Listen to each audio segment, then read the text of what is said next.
When it comes to sneakers these days, people tend to use the word iconic a little too much. What does iconic even mean? A cultural icon can be a logo, a person, a building, or yes, even a sneaker. It represents a concept or a movement with great cultural significance to our society. Very few sneakers reach this kind of status, but when it comes to the Adidas Superstar, I think we can all agree that this is a true cultural icon.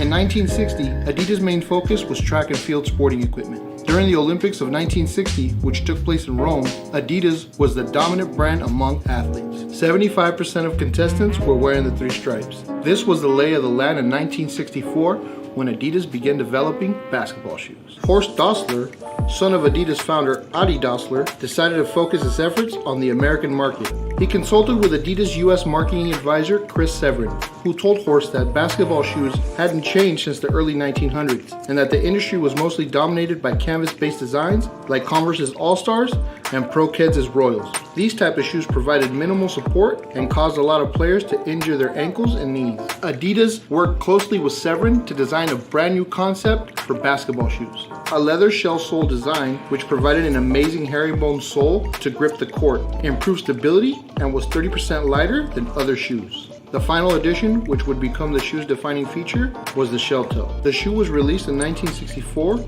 and was named the Super Grip. At some point between 1965 and 1969, the Adidas Super Grip got a full makeover, which included a name change to the Adidas Superstar and the distinct shell toe that we know today. By the end of the decade, the Converse All-Star, which was the #1 basketball shoe for years, would be phased out by Adidas. They began to destroy their competition. In 1976, Chris Severin convinced Horst Dassler that Adidas needed a superstar to go with the superstar. Back then, the obvious choice was Kareem Abdul-Jabbar, the biggest star in basketball of that era. Horst agreed to pay Jabbar a then record-breaking $25,000 a year to endorse the shoe. Over the next few years, Kareem Abdul-Jabbar would become the face of Adidas basketball. Eventually, the Adidas Superstar technology would be surpassed by other basketball shoe innovations, but the Adidas Superstar's usefulness and popularity would not die. Thanks to the budding world of hip-hop, the Superstar would find its true calling and achieve new levels of popularity as a lifestyle sneaker. Over the last 40 years, the Adidas Superstar has been released in nearly every colorway imaginable,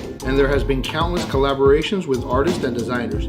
Despite massive retro releases from Jordan every year, innovative new products from Nike, and Boost-equipped sneakers from Adidas, the Superstar continues to outsell them all, 40 years from its original release. A true icon. The shoe is timeless, and I'm convinced it will remain relevant for another 50 years.